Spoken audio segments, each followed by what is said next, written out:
ખેડૂતો માટે ખુશખબર।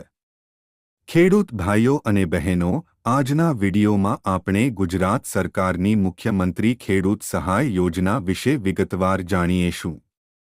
આ યોજના ખાસ કરીને ખેડૂતોને પાક નુકસાનની પરિસ્થિતિમાં આર્થિક સુરક્ષા આપે છે।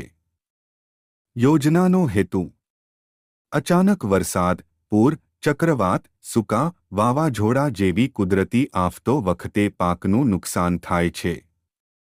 એવા સમયમાં ખેડૂતોને નુકસાનની ભરપાઈ મળે તે માટે આ યોજના અમલમાં છે। કોને લાભ મળશે? ગુજરાતના તમામ ખેડૂતોએ ખેતી જમીનના હકદાર, માલિક બટાઈદાર સાંઢણિયા હોય તો લાભ લઈ શકે છે। એસસી સેન્ટ, નાના અને સીમાંત ખેડૂતોને પ્રાથમિકતા। સહાય કેટલા મળશે?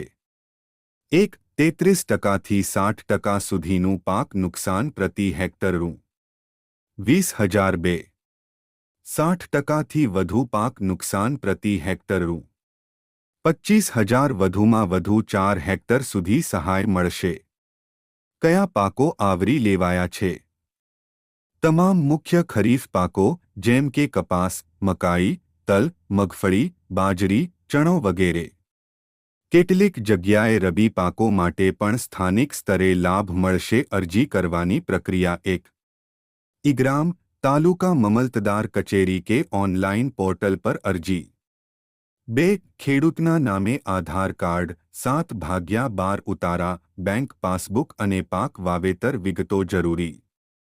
3. સરકાર દ્વારા નુકસાનનું સર્વેક્ષણ થયા પછી સહાય સીધી ડાયરેક્ટ બેંક ટ્રાન્સફર મારફતે ખેડૂતના એકાઉન્ટમાં જમા થશે।